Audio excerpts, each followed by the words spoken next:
So today we have to start up with the pricing under oligopoly. ठीक है, last class में हम लोगों ने ओलिगोपोली के क्लासिफिकेशंस किए थे, उसके फीचर्स किए थे, ओलिगोपोली क्या है ये हम लोगों ने समझा था. And today we will start up with the pricing under oligopoly. Everyone please be ready with your copy and pen. ठीक है. तो जैसा कि लास्ट क्लास में हम लोग ने पढ़ा था कि ओलिगोपोली में डिमांड कर्व का डिटर्मिनेशन इज वेरी डिफिकल्ट. कोई एक फिक्स डिमांड कर्व नहीं हो पाता है ओलिगोपोली में. And what is the reason behind that? ऐसा क्यों होता है कि हम लोग डिमांड कर्व को डिटरमिन नहीं कर पाते in case of oligopoly?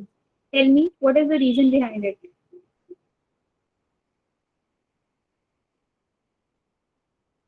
Yes Puneet.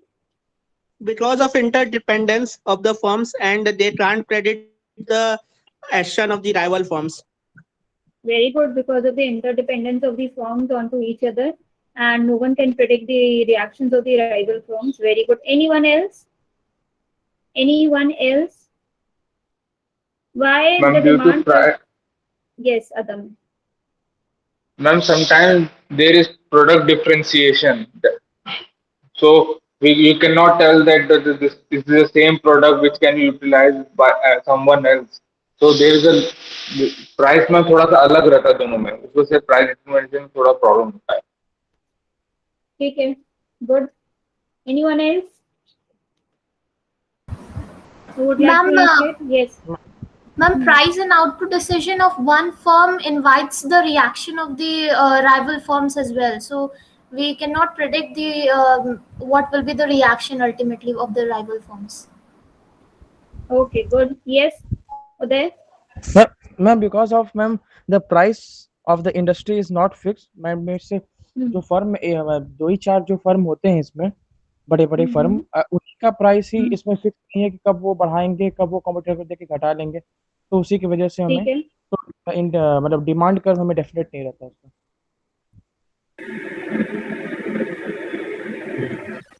Okay, ठीक है.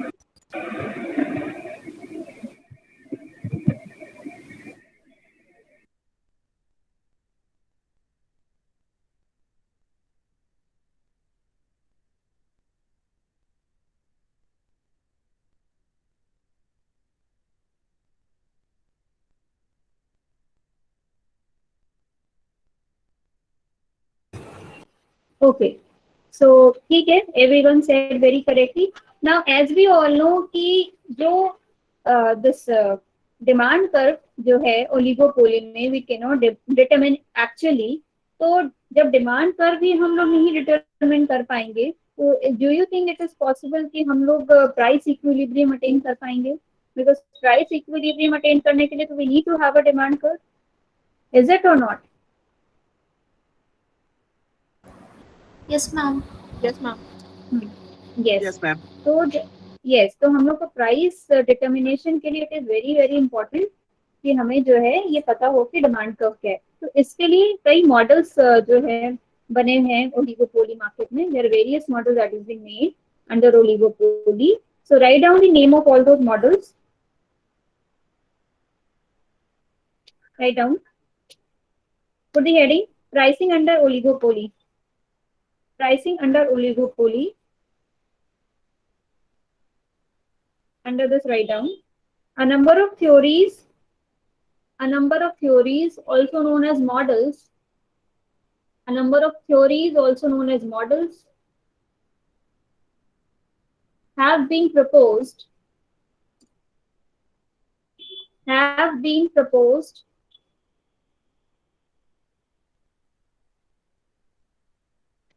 to explain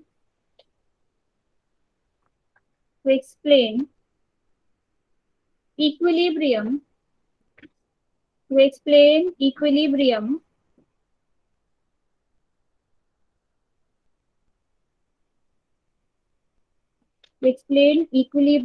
in this type of market structure.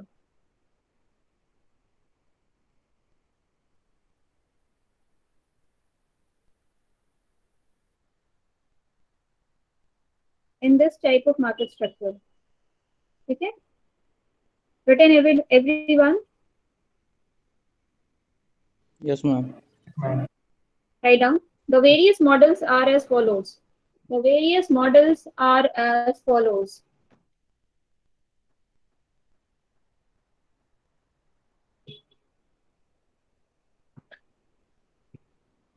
The various models are as follows.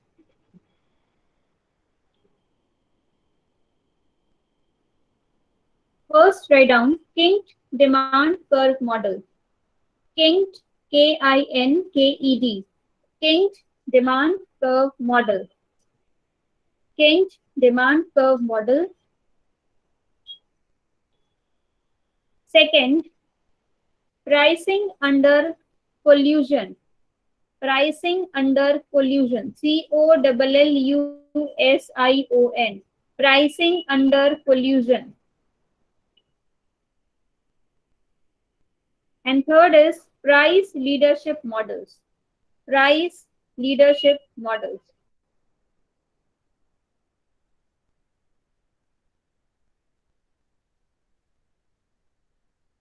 ठीक है? I hope everyone has written now. Yes, ma'am. ठीक है, अब हम लोग बात करेंगे किंक्ड डिमांड कर्व मॉडल की। किंक्ड का मतलब क्या होता है? किंक्ड का मतलब ये होता है कि जो डिमांड कर्व होता है वो स्ट्रेट नहीं होता है, यहाँ पे एक वहां पे ब्रेक हो जाता है डिमांड कर्व्स के बीच में, उसी को हम लोग किंक कहते हैं।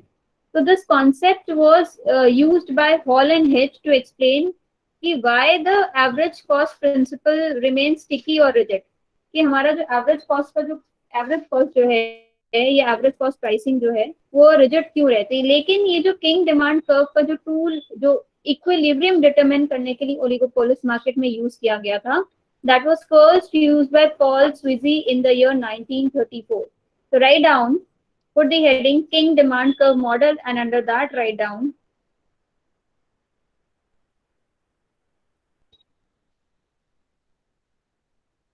the King demand curve as a tool. The King demand curve as a tool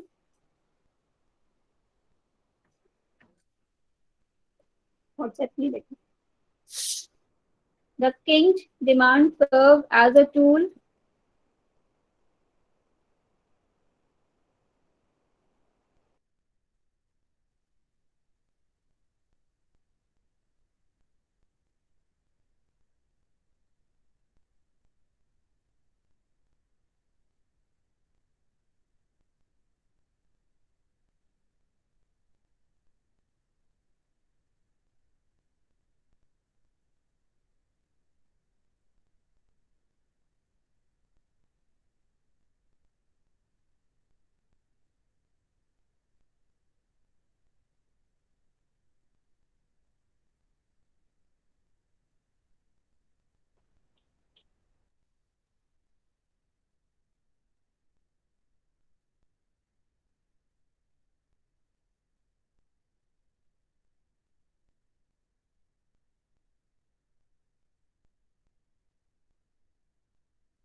Yes. Can you all hear me? Yes, ma'am. Yes, ma'am. Yes, ma'am. हाँ, बिल्कुल कनेक्शन वॉज लॉस्ट। कहाँ तक आप लोग ने लिखा है बताइए? The king demand curve as a tool. बस, अच्छा यहीं तक लिखा था। Okay, Yes. तो आगे लिखिए। The king demand curve as a tool for the determination of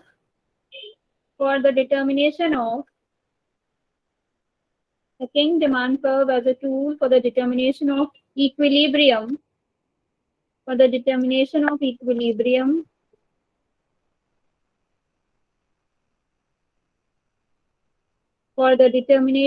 equilibrium in oligopolis market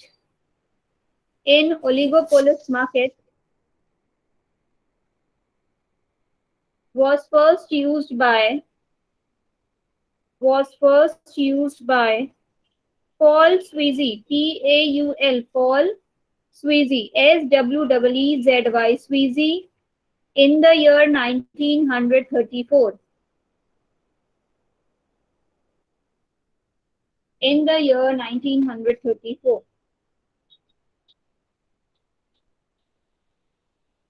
Written everyone? Yes, ma'am. Yes, ma'am. तो ये जो प्राइस एंड ये जो किंग डिमांड कर्व मॉडल है, इस देखिए ओलिगोपोली में जैसा कि हमें पता है कि डिमांड कर्व का कोई मतलब फिक्सिटी नहीं है, हम लोग कैसे डिमांड कर्व डिटरमिन होगा वी डोंट नो। लेकिन ये जो किंग डिमांड का मॉडल है, जब इसको बनाया गया था तो इस मॉडल से ये नहीं पता चल रहा था कि कैसे हम लोग प्राइस एंड आउटपुट डिटर्मिनेशन करेंगे, बल्कि इस मॉडल से ये पता चला कि एक बार प्राइस और क्वांटिटी अगर कॉम्बिनेशन हमें मिल जाता है जो कि बहुत प्रॉफिटेबल होता है ओलिगोपोलिस फर्म के लिए, तो वो ओलिगोपोलिस फर्म फिर उसी प्राइस एंड आउटपुट पे रिजिड हो जाएगा और फिर वो चेंज नहीं करेगा। जैसे कि अभी तक हम लोग ने मोनोपोली पढ़ा, मोनोपोलिस्ट पढ़ा, ठीक है, और परफेक्ट कॉम्पिटिशन पढ़ा, तो इसमें हमें प्राइस एंड आउटपुट डिटर्मिनेशन पता चलता था कि नहीं पता चलता था? हम लोग AR-MR कर्व बनाते थे, MC कट को कट करते थे बिलो से AR के, है ना, और फिर जहाँ पे वो कट होता था वो हमें पॉइंट ऑफ इक्विलिब्रियम देता था। This is what we have done earlier, right और not? Yes, ma'am. Yes, ma'am. Yes, ma'am. लेकिन यहाँ पे जो है, यहाँ पे एग्जैक्टली हमें प्राइस एंड आउटपुट का नहीं पता चलता है, हमें सिर्फ ये कॉम्बिनेशन पता चलता है कि किस प्राइस पे कितनी क्वांटिटी हमें जो है सेल करनी चाहिए जो कि ओलिगोपोलिस्ट के लिए प्रॉफिटेबल है। एंड वन थिंग ऑल्सो कि here we are talking in context of one individual firm only, not all the oligopolists. We are just talking about one individual oligopolist. Why? Because we all know कि जैसे ही एक ओलिगोपोलिस्ट अपने price को rise करता है, rival firms price को उसको follow नहीं करते हैं, एंड जैसे ही ओलिगोपोलिस्ट अपनी प्राइस कट करता है, बाकी के राइवल फर्म्स भी अपनी प्राइस को कट करते हैं। We have already studied about all these things, right?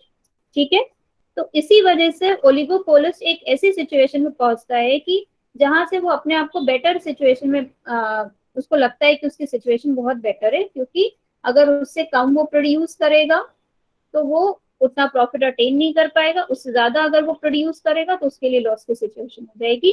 तो ओलिगोपोलिस्ट इस पर्टिकुलर मॉडल से, किंग डिमांड कर्व मॉडल से, oligopolist tries to find that situation, that point, that equilibrium point where the oligopolist can maximize its profit and will be rigid at that particular point only. वो अपनी price को आगे पीछे फिर नहीं करेगा।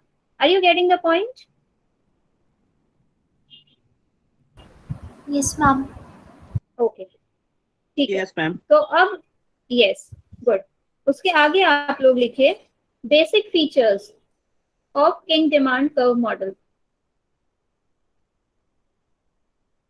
Basic features of king demand curve model. First लिखिए, if an oligopoly firm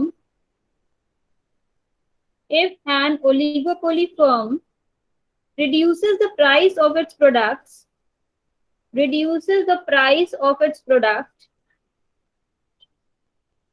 in bracket write down below the ruling price,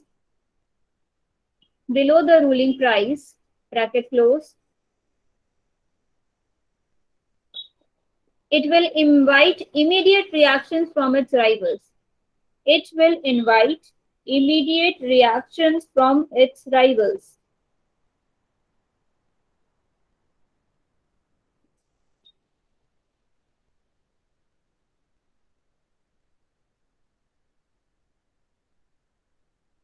It will invite immediate reactions from its rivals.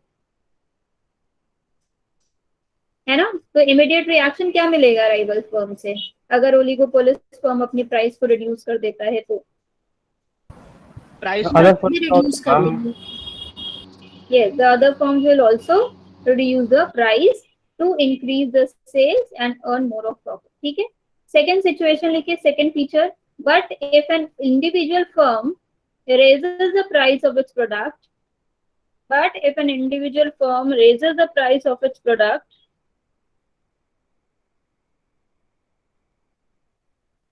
comma, his rival firms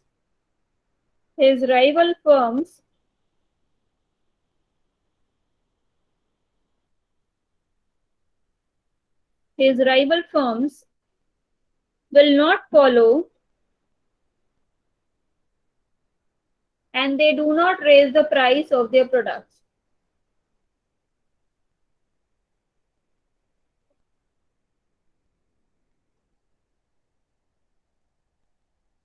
ठीक है, अब rival firms अपने product की price नहीं raise करेंगे because they want to be in the competition and attract the customers at below prices.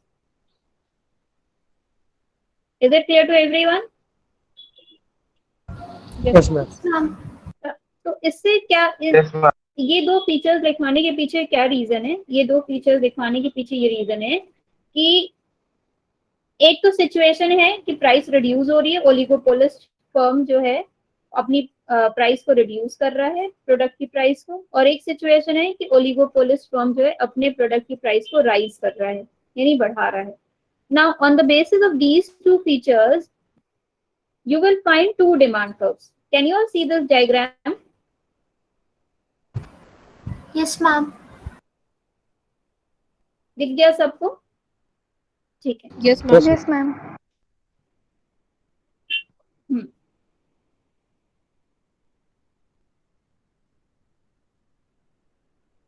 ठीक है.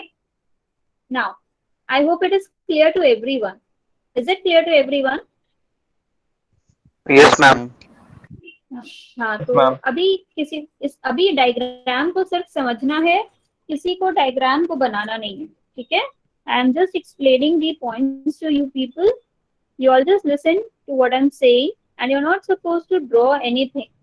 अभी कुछ नहीं बनाना है. ठीक. तो जैसे कि मैंने बोला कि दो सिचुएशन है. एक सिचुएशन ये है कि ओलिगोपोलिस्ट फर्म जो है प्राइस को बढ़ाता है.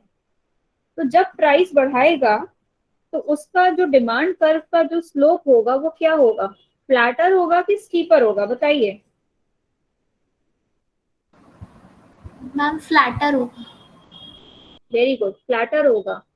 ठीक है. तो ये जो आप डिमांड कर्व देख रहे हैं यहाँ से, ये डी वाला, can you see this demand curve? Yes, ma'am. Yes, ma'am. ये वाला डिमांड कर्व एकदम स्ट्रेट जा रहा है. ठीक है. ये डी यहाँ पे लेबलिंग भी है डी का, राइट. तो ये आपका फ्लैटर डिमांड कर्व है. और ये वाला डिमांड कर्व क्या आपको डिनोट करता है? दिस डिमांड कर्व डिनोट्स कि मोनोपोलिस्ट अपनी प्राइस को बढ़ा रहा है तो राइवल फर्म्स अपनी प्राइस को बढ़ा नहीं रहे, है ना. इज इट और not?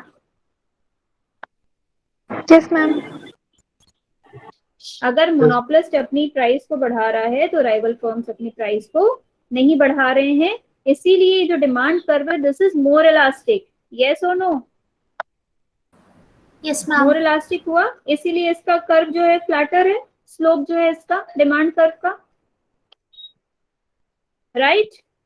That is why it's Yes, ma'am. Flatter. Yes, ma'am. ठीक है. Now I am erasing this. ठीक है. यहाँ तक क्लियर है? ये डीडी कर्व कैसे बना है? तो आप लोग जब भी बनाएंगे तो सबसे पहले एक फ्लैटर डिमांड कर्व बनाएंगे, स्ट्रेट. ठीक. यहाँ पे थोड़ा सा, अच्छा, जब भी बनाएंगे तो आधा डार्क पोर्शन बनाइएगा और आधा डॉटेड लाइन बनाइएगा, जैसे इसमें दिख रहा होगा आप लोगों को. Can you all see this Yes, ma'am. Dotted line? हाँ. तो half you have to draw जो है इस तरह से darker one and half you have to draw the dotted line. अभी कोई ड्रॉ नहीं करेगा, हम जस्ट एक्सप्लेनिंग यू. दूसरा एक और डिमांड कर्व बनेगा. ये डिमांड कर्व क्यों बना था दिस वन? क्योंकि यहाँ पे ओलिगोपोलिस्ट फर्म अपनी प्राइस को राइज कर रहा है. It is increasing the price. ठीक है. यस. जैसे मान लीजिए ओलिगोपोलिस्ट फर्म एक्स है, या there is a firm oligopolist X and it is increasing the price. पहली सिचुएशन. ठीक है. तो कौन सा डिमांड कर्व बन रहा है? This GD demand curve. Can you all see this? Yes, ma'am. और जब ओलिगोपोलिस्ट फर्म अपनी प्राइस के प्रोडक्ट की प्राइस को डाउन कर रहा है, कट कर रहा है, तो दूसरा डिमांड कर्व बन रहा है, वो बन रहा है capital D. Capital D. This DD demand curve बन रहा है.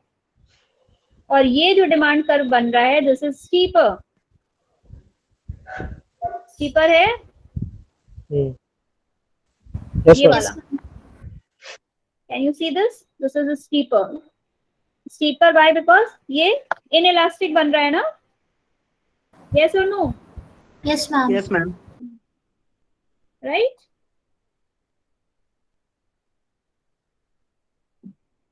This is relatively,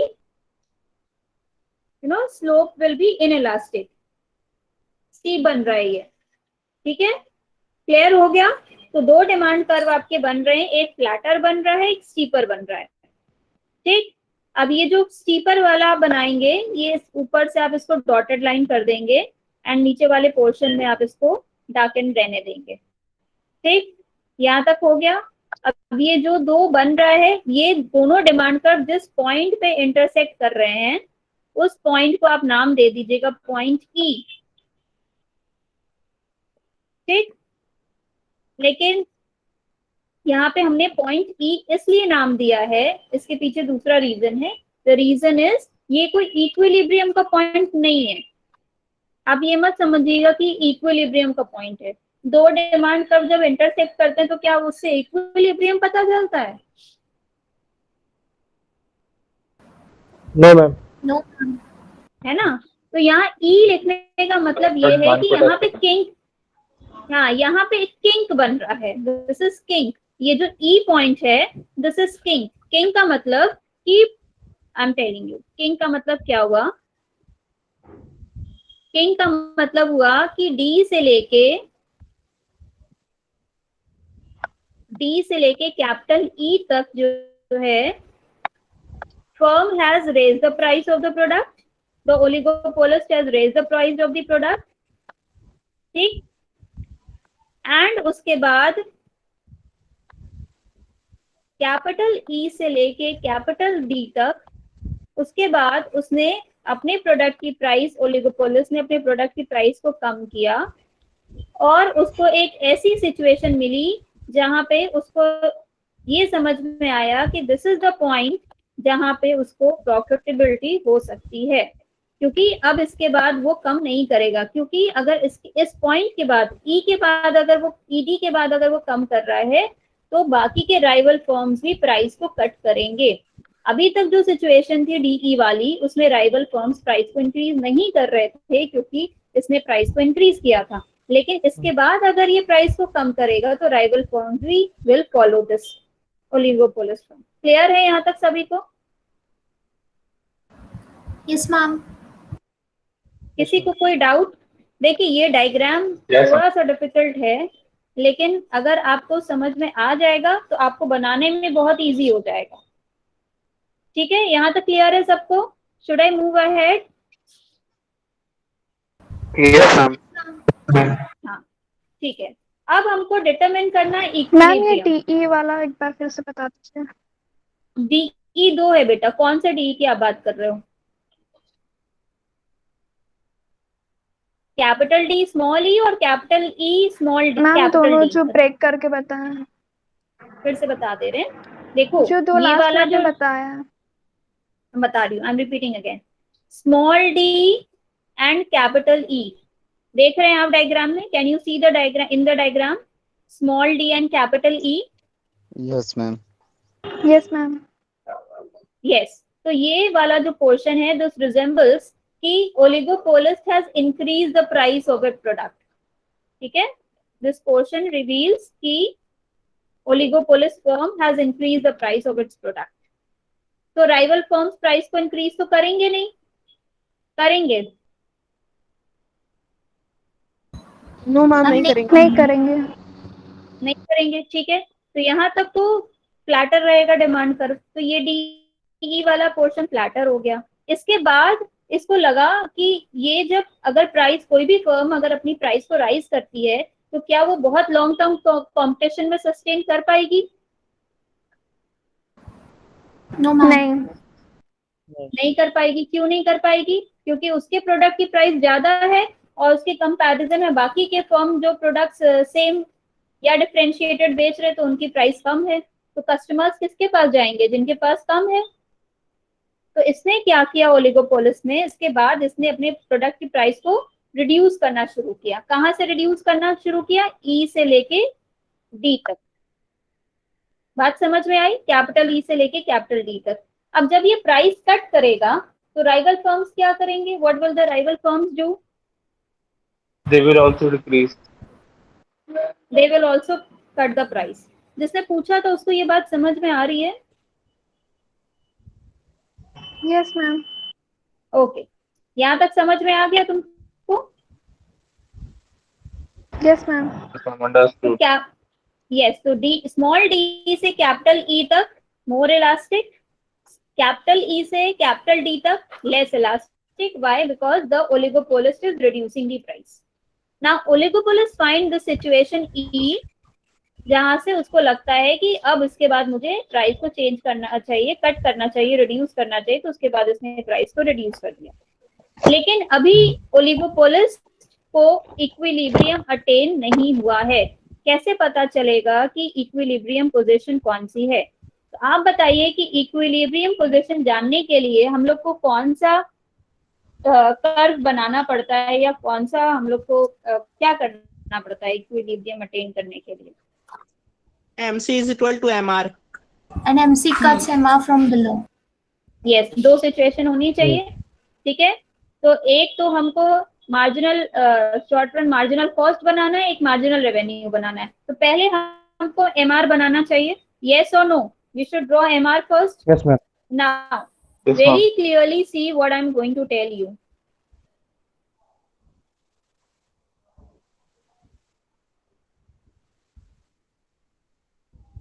ये तो और छोटा हो गया।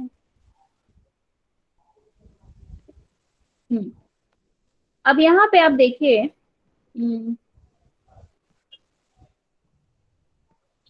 ये DE के करस्पॉन्डिंग जो ये DE हमारा क्या है? डिमांड कर्व है ना। This is the demand curve. DD हमारा डिमांड कर्व था। यस और no? Yes, ma'am. Yes ma'am. तो इसके करस्पॉन्डिंग जो मार्जिनल रेवेन्यू कर्व बनेगा वो इसी के करस्पॉन्डिंग बनेगा। और ये DD वाला डिमांड कर्व हमारा DE पे आके ओवर हो जा रहा है फिलहाल, क्योंकि इसके बाद किंग हो जा रहा है, राइट? Yes, तो ma'am. इसका जो हमारा, अब ये हमारा फ्लैटर है तो ये भी फ्लैटर ही बनेगा।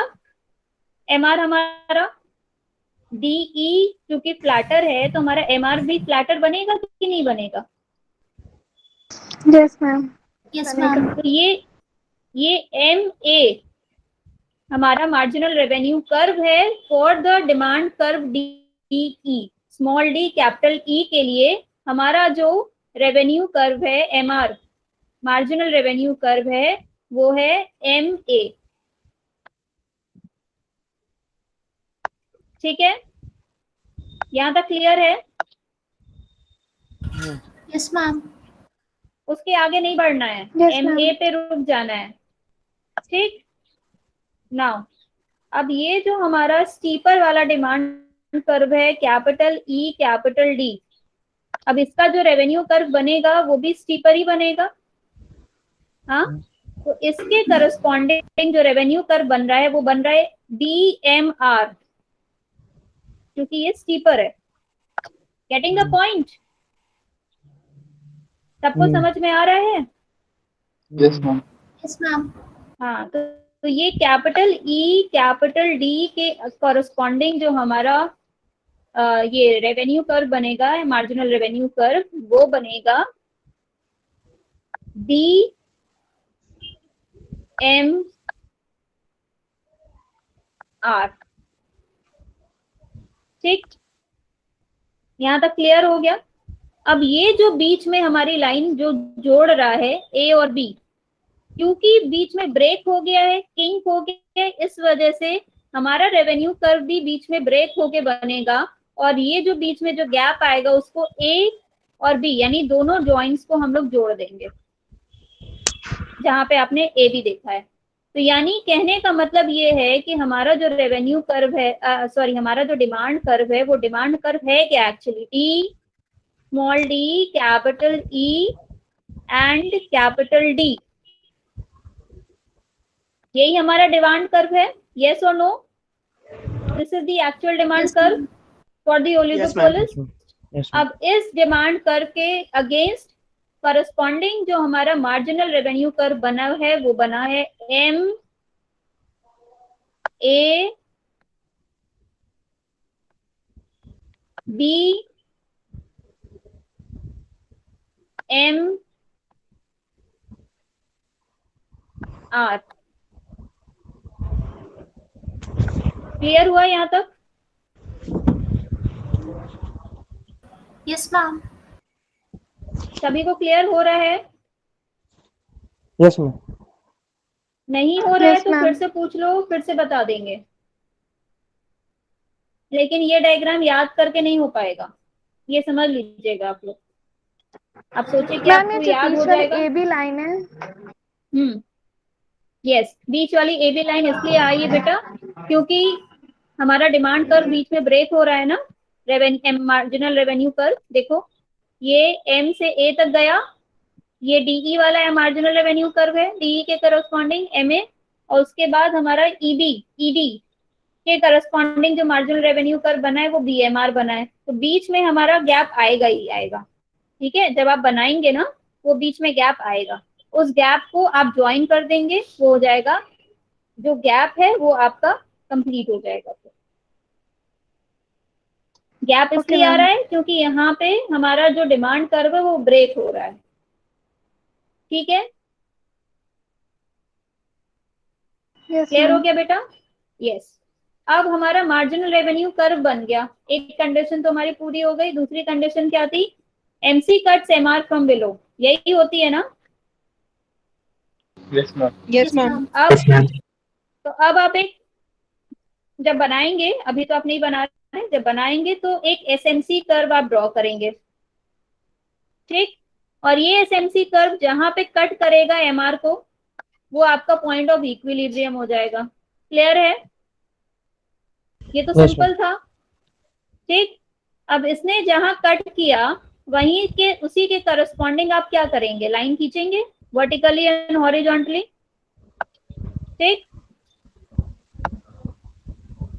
तो वर्टिकली जब आप इसने स्ट्रेच किया, वर्टिकली जब आप इसको स्ट्रेच करेंगे तो आप देख रहे हैं कि किंग तक आप इसको लेके जाएंगे। ये आपका इक्विलिब्रियम पॉइंट यहाँ आया, इसको आप स्ट्रेच करते हुए लेके जाएंगे डॉटेड लाइन के साथ, और ये आपका पॉइंट ई पे आप इसको लेके जाएंगे और नीचे यहाँ से लेके जाएंगे तो पॉइंट क्यू तक लेके जाएंगे। फिर हॉरिजॉन्टली आप इसको ज्वाइन करेंगे तो आपको इक्विलिब्रियम प्राइस मिलेगी, और वर्टिकली लेके जाएंगे तो आपको इक्विलिब्रियम क्वांटिटी मिलेगा। यहाँ तक हो गया? हुआ कि नहीं हुआ? यहाँ तक समझ में आया कि नहीं? Yes, ma'am. Yes ma'am. हो गया? तो इक्विलिब्रियम प्राइस और इक्विलिब्रियम क्वांटिटी समझ में आया कैसे अटेन हो रहा है?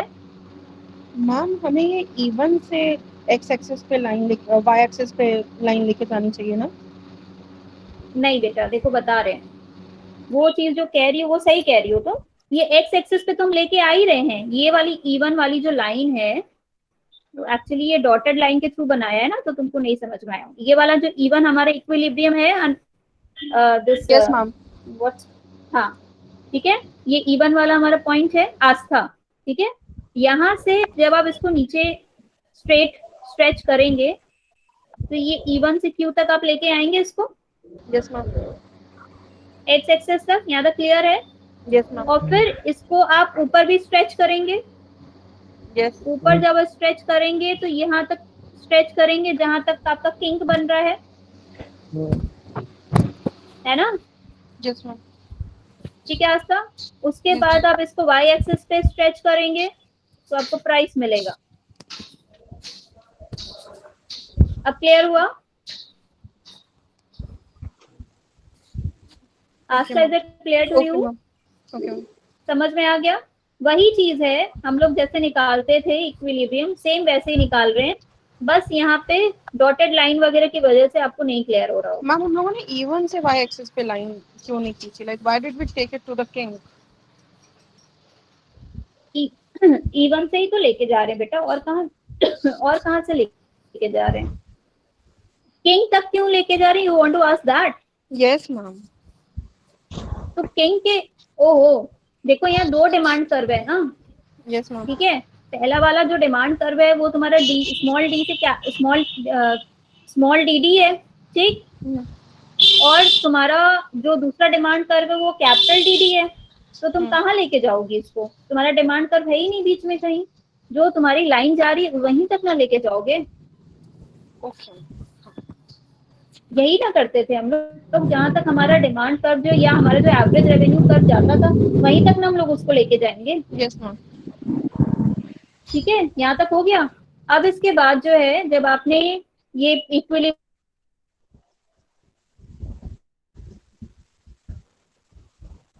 प्राइस,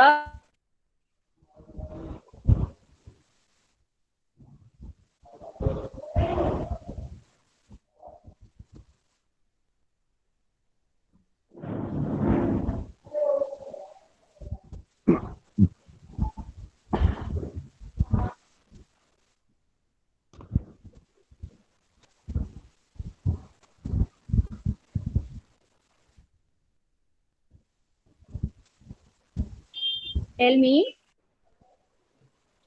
मैम आपकी आपकी आवाज कट गई थी। अच्छा What, अभी आ ma'am? रही है क्या? हाँ ma'am. Yes, ma'am. What I am saying is कि फर्म को प्रॉफिटेबिलिटी जानने के लिए अब क्या करना पड़ेगा कि फर्म को पता चल पाए कि इसने जो किंग अटेन किया है, ये जो पॉइंट इसने अटेन किया है, उस पे इसको प्रॉफिटेबिलिटी हो रही है कि नहीं हो रही है। What will the firm do now? Whether AC is more or less or equal to AR. Very good. अब हमें शॉर्ट रन एवरेज कॉस्ट जानना पड़ेगा ना। हमने मार्जिनल रेवेन्यू ड्रॉ कर लिया, मार्जिनल कॉस्ट से हम लोग ने इक्विलिब्रियम पॉइंट अटेन कर लिया। अब हमको पता चलना चाहिए ना कि हमें प्रॉफिटेबिलिटी हो रही है कि नहीं हो रही है। यस और नो? तो उसके लिए हम लोग क्या करेंगे? Is my voice clear to everyone? Yes ma'am. Yes, ma'am. It is Yes, audible ma'am. right now. Yes. तो अब इसके लिए हम लोग क्या करेंगे? हम लोग एक short run average cost curve draw करेंगे। Now this is the short run average cost curve and you all know कि short run में average cost curve U shape होता है। ठीक है, हम लोग ने ड्रॉ कर लिया। अब हम लोग जो short run average cost curve जब ड्रॉ करेंगे तो हम लोग कहाँ से देखेंगे? हम लोग उस पॉइंट पे देखेंगे जो हमारा मार्जिनल रेवेन्यू वाला है ना।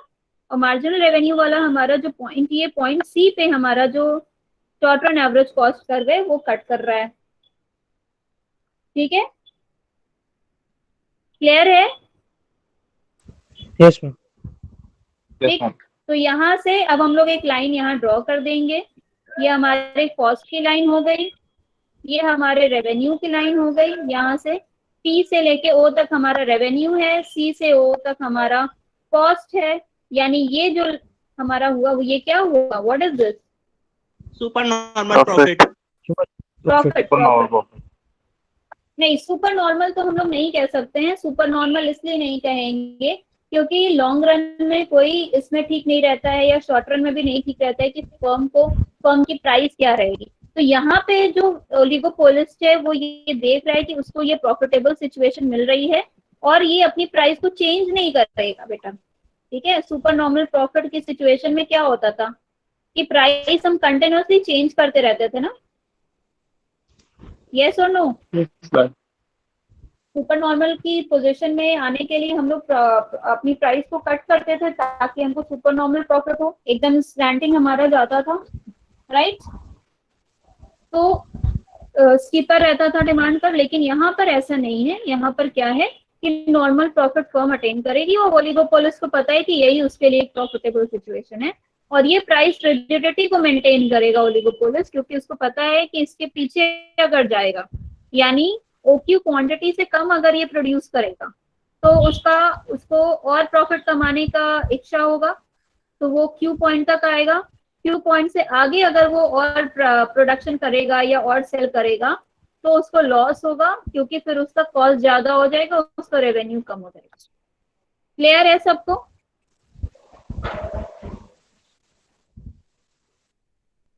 Yes or no, students? Is it clear or not? Clear, ma'am. Clear? तो ये आपका king demand ma'am curve model है. हाँ बोलिए. मैम क्या ओलिगोपोली मार्केट में मैम फर्म को क्या सिर्फ प्रॉफिट ही होता है, लॉस या लॉस नहीं होता है कभी भी? लॉस हो सकता है. लॉस की देखो वही सिचुएशन होता क्या है पुनीत ना, कि ओलिगोपोलिस में 4 ही 5 फर्म्स होते हैं, राइट. और सभी चाहते हैं कि उनको प्रॉफिटेबिलिटी हो. तो प्रॉफिटेबिलिटी के लिए ये लोग एक कार्टेल फॉर्मेशन करते हैं. कार्टेल फॉर्मेशन में क्या होता है कि ये लोग एक प्राइस डिटरमिन कर लेते हैं कि इससे ऊपर या इससे नीचे नहीं हमको जाना है. एक प्राइस लिमिट वो लोग फिक्स कर लेते हैं. तो उससे क्या होता है कि इनको लॉस की सिचुएशन नहीं आती है. लेकिन ये है कि अगर एक मैम फर्म आपकी आवाज अपनी बीच में प्राइस, कट गई थी. अभी आ रही है? Yes, ma'am. Right now it is audible. हाँ. Is it audible to everyone? Yes, ma'am. Yes ma'am. तो होता क्या है कि ओलिगोपोलिस क्या करते हैं, आपस में कार्टेल फॉर्मेशन करते हैं. कार्टेल फॉर्मेशन में क्या होता है कि the firm decide the minimum and maximum limit of the price of the product, कि इससे कम में नहीं बेचेंगे, इससे ज्यादा में नहीं बेचेंगे, and we are the rulers and we have to rule. ठीक है. तो ऐसी सिचुएशन में पुनीत लॉस की सिचुएशन नहीं आती, बिकॉज वो अपना एक नॉमिनल प्रॉफिट तो लेके चलते ही चलते हैं. ठीक है. लेकिन ये Yes, है ma'am. कि अगर फर्म बहुत ज्यादा प्राइस राइज कर देगा तो भी उसके लिए दिक्कत है. फर्म अगर प्राइस को कट करेगा तो भी दिक्कत है, क्योंकि राइवल फर्म्स भी फॉलो करेंगे उसको. इसलिए वो प्राइस रिजिडिटी को फॉलो करता है, यानी एक प्राइस जहां पे उसको इक्विलिब्रियम प्राइस और इक्विलिब्रियम क्वांटिटी मिलती है, जहां से उसको लगता है कि नहीं उसके लिए विन विन सिचुएशन है, तो वो वहां से फिर ना आगे बढ़ता है ना पीछे जाता है. और यही आपका ये किंग डिमांड कर्व यही बताता है. King demand curve is actually about the price rigidity. Clear हो गया सबको? Yes ma'am. Yes, ma'am. ठीक है. तो आप लोग इसका डायग्राम बना लीजिए. You have 5 minutes. Draw the diagram. I think diagram बनाने में दिक्कत नहीं आएगी किसी को, और अगर आती है तो आप पूछ लीजिएगा. लेकिन डायग्राम बनाते समय आपको इसको समझ के बनाना है, छापना नहीं है. You don't have to copy it. Okay, I'm giving you the instructions, you draw it accordingly. Are you all ready? Yes, ma'am. Okay, so Yes, ma'am. have the pencil and scale with you people. Okay, keep the pencil and scale and be ready. Draw x axis and y axis and point of origin. x axis आपका quantity है, y axis आपका revenue and cost है.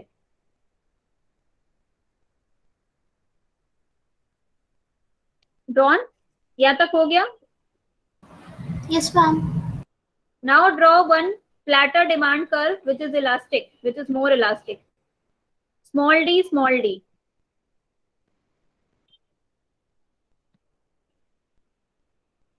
This demand curve. आप लोग flatter ही बनाइएगा इसको, यहाँ से किंग मत कीजिएगा. ठीक है, वो अपने आप ही किंग समझ में आता है. आधा जो बनाएंगे डिमांड कर्व डीडी, हाफ जो है वो आप डार्कन बनाइएगा, और बाकी का रेस्ट हाफ जो है आप उसको डॉटेड कर दीजिएगा. स्मॉल डी बना लिया सबने? Yes, ma'am. अब Yes, ma'am. Yes, ma'am. अब स्टीपर डिमांड कर्व बनाइए. Capital D capital D capital D capital D capital D capital D का अपर पार्ट जो है वो डॉटेड कर दीजिए, लोअर पार्ट जो है डार्कर कर दीजिए.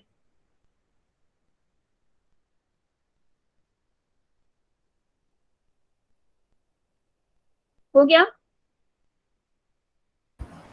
Yes, ma'am. जहां पे दोनों डिमांड कर इंटरसेक्ट कर रहे हैं वहां ई लिख दीजिए. Write E over there, capital E.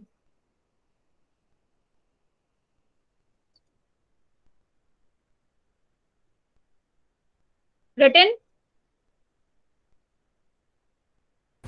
Yes, ma'am. Yes, ma'am. अब corresponding to small d capital E, draw one marginal revenue curve MA. MA।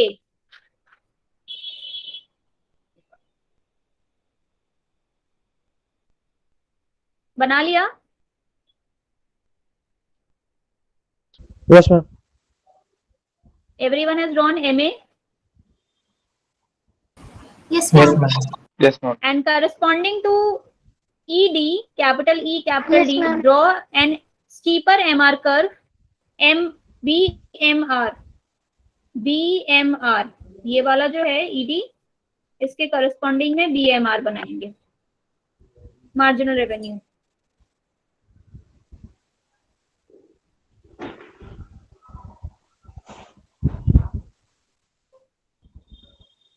बना लिया? Yes ma'am. Yes, Yes, ma'am. ma'am. अब जहां पे आपका ब्रेक हो गया है मार्जिनल रेवेन्यू, उसको ज्वाइन कर दीजिए। Yes, ma'am. A B labelling कर दीजिए, उसको ए बी लेबलिंग कर दीजिए।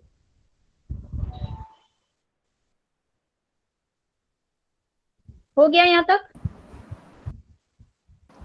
Yes, Yes, ma'am. ma'am. Yes, ma'am. अब एमसी कर्व बनाइए, SMC. SMC should curve SMC should curve MR from below। SMC curve बनाइए।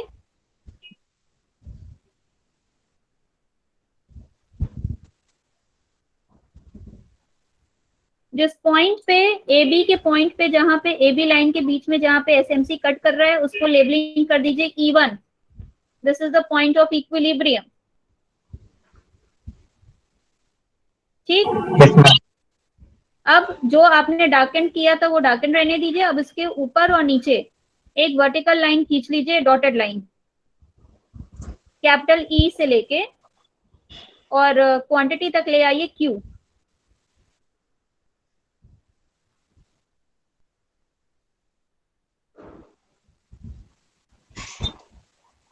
Yes, ma'am. हो गया? अब आपको EQ क्वांटिटी मिल गई, OQ क्वांटिटी मिल गई EQ प्राइस पे, और E से हॉरिजॉन्टली ले जाइए P तक, डॉटेड लाइन। E से P तक डॉटेड लाइन लेके जाइए। E1 से ना? नहीं नहीं बेटा, E से, जहां से Okay. किंक हो रहा है वहां से लेके जाएंगे। अच्छा। रेवेन्यू डी वाला रेवेन्यू ही है ना तुम्हारा? Yes, ma'am. This DD and capital D represents your revenue, right? Yes, ma'am. तो E, कैपिटल E से लेके जाएंगे। क्लियर है? हो गया सबका यहाँ तक? Yes, Yes, ma'am. ma'am. Equilibrium ma'am. Price, equilibrium quantity attain हो गई है सबको? Yes, ma'am. Yes, ma'am. ठीक है। अब SAC बनाइए। SAC यू शेप रहेगा, ध्यान से बनाइएगा। SAC जो आपका पहला वाला मार्जिनल रेवेन्यू कर्व है MA, उसके थोड़ा सा ऊपर से बनाइए।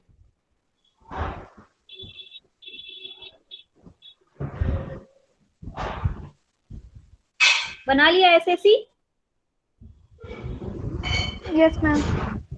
अब ये SAC आपका जिस इक्विलिब्रियम इस पे रेवेन्यू पे इक्विलिब्रियम क्वांटिटी पे जहां पे कट कर रहा है, राइट, उस पॉइंट को C लेबलिंग कर दीजिए।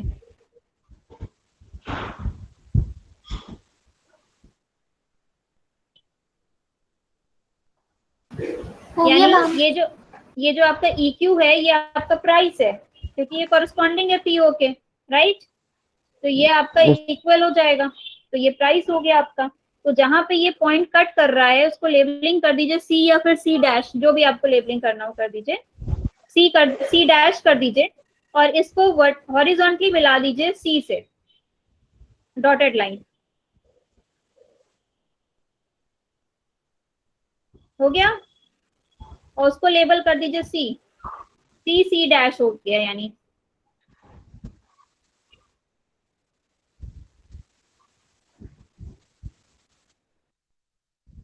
मैम ये C और C डैश क्या है?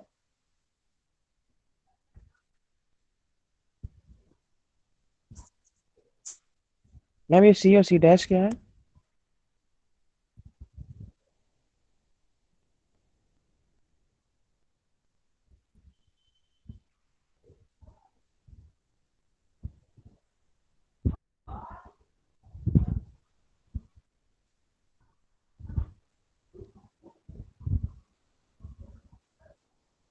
हाँ, मैंने जो बोला समझ में आया?